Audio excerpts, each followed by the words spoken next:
안녕하세요. 알러브 핸즈온의 이재석입니다. 이번 시간에는 파워 플랫폼 기본사항 39번째 캔버스 앱 기본 요소 배우기에 대해서 알아보도록 하겠습니다. 우리가 지금 이제 실습할 캔버스 앱은요, 여러 구성 요소로 이루어져 있거든요. 그 파워 앱스 안에 보면은 이제 화면도 있고, 입력, 갤러리, 양식 등 솔루션을 빌드하기 위한 다양한 구성 요소가 있습니다. 그래서 오늘은 가장 일반적인 거 몇 가지 한번 알아보도록 할 건데요. 우리가 만드는 그 저작 도구 이름을 캔버스 앱 스튜디오라고 해요. 예. 그래서 캔버스 앱 스튜디오 이거 파워 스튜디오 앱. 예, 파워 앱 스튜디오. 아유, 헷갈리네요. 예, 죄송합니다. 는 앱을 빌드하는 데 사용하는 웹 인터페이스의 이름입니다. 이렇게 적었는데요. 그냥 저작 도구라고 생각하시면 돼요. 캠퍼스 앱을 만들 수 있는 제작 도구. 예. 파워 앱스를 사용하면 앱을 빌드하기 위해서 다운로드하거나 설치할 필요가 없어요. 다운로드하거나 설치할 필요 없어요. 그냥 여기 주소 있죠. 여기 웹 주소에 로그인하면은 브라우저에서 모든 작업을 수행할 수 있습니다.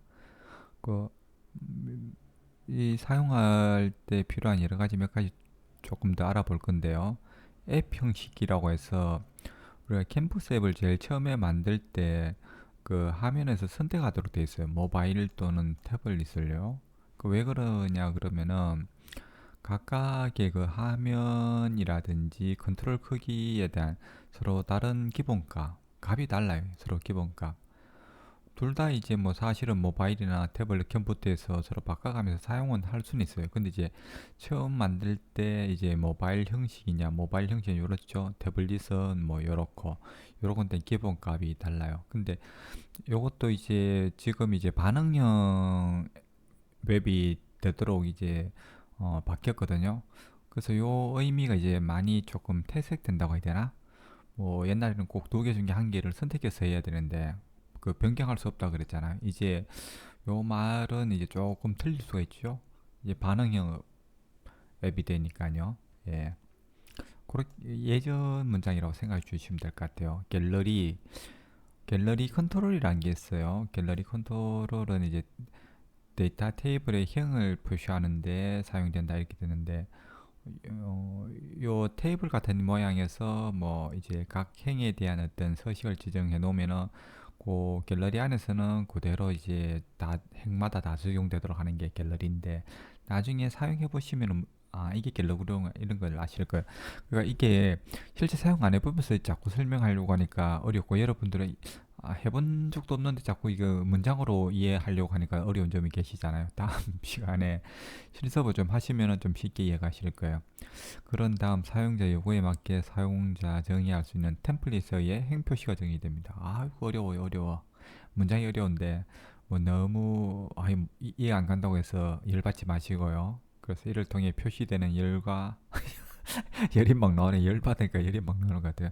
표시되는 열과 형식 지정 방법을 제어를 할 수 있어요. 그런 다음 파워 앱스는 이 템플릿을 데이터의 모든 행에 자동으로 적용됩니다. 그래서 이제 갤러리란 게 쭉 이렇게 생겼는데 요 한 행을 어떤 정의를 하면은 이게 이제 모든 행에 다 적용되도록 이렇게 한 거예요.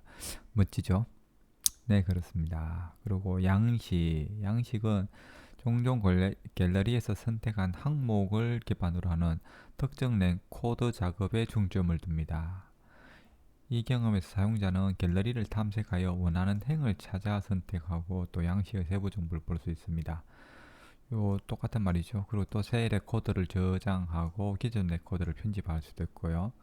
양식으로 수행되는 다양한 작업은 양식 모드에 의해 제이덤으로 양식이 다양한 용도로 사용될 수 있습니다. 그리고 또 입력 컨트롤, 우리 또 입력 컨트롤 되게 많이 써요. 앱에서 이게 캔버스 앱은 모델 지정 앱과 달리 좀 사용자 지정을 할 수 있는 게 좀 최대한으로 좀 허용되잖아요. 유연성이 이제 높은데 그러다 보니까 내 마음대로 뭔가를 입력하고 뭔가를 하기 위해서는 입력 컨트롤을 많이 써요. 아무래도.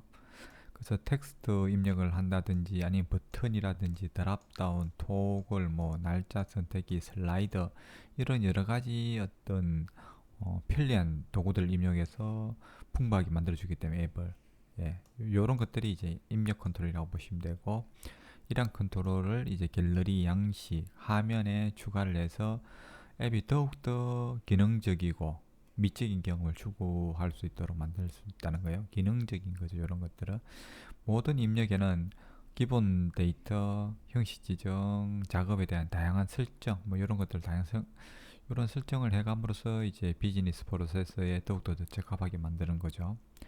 그리고 또 보시면은 지능형 제어라고 해서 요 위에 있는 요 일반 컨트롤 외에도 파워 앱스에는 고급 작업을 위한 풍부한 컨트롤 집합이라고 했는데 이게 이제 어, 기존 요런 것들보다는 조금 더 고급스러운 것들이 있어요. 카메라 조금 더 고급스럽나요? 바코드 스캐너, GPS 좀 고급스러워 보이죠? 요런 어떤 것들을 컨트롤할 수 있는 게 있어요. 그것도 하드 기반 컨트롤도 있고요.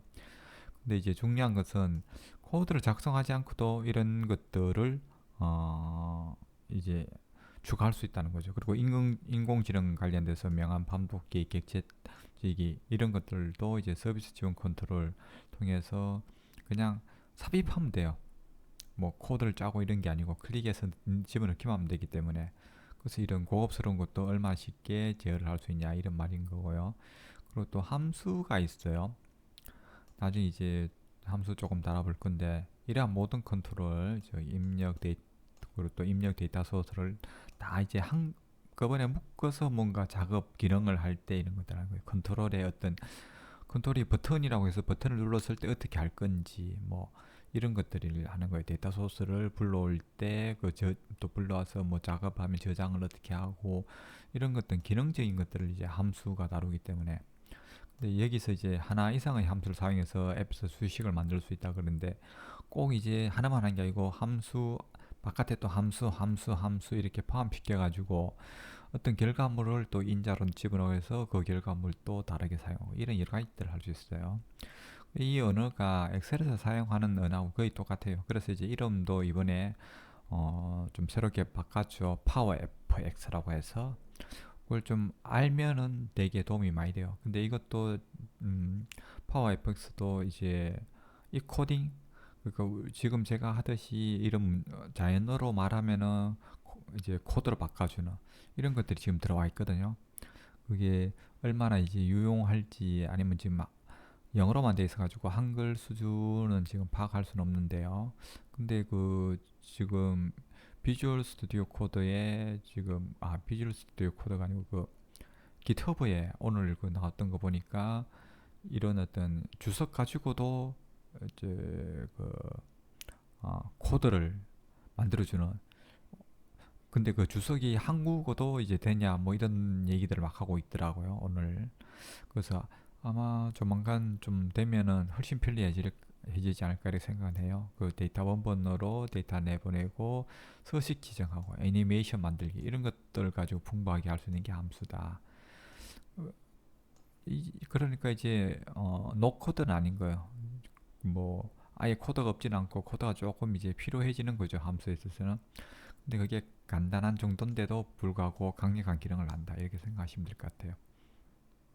이제 파워 앱스로 달성하는 몇 가지 풍부한 기능에 대한 개요를 이제 살펴봤으니까 다음 세션에서는 첫 번째 앱을 한번 만드는 이래 드디어 즐거운 시간이 돌아왔습니다. 네, 여러분 지금까지 달려오신다고 수고 많은데 다음에는 좀 만들어 보도록 해요. 네, 감사합니다.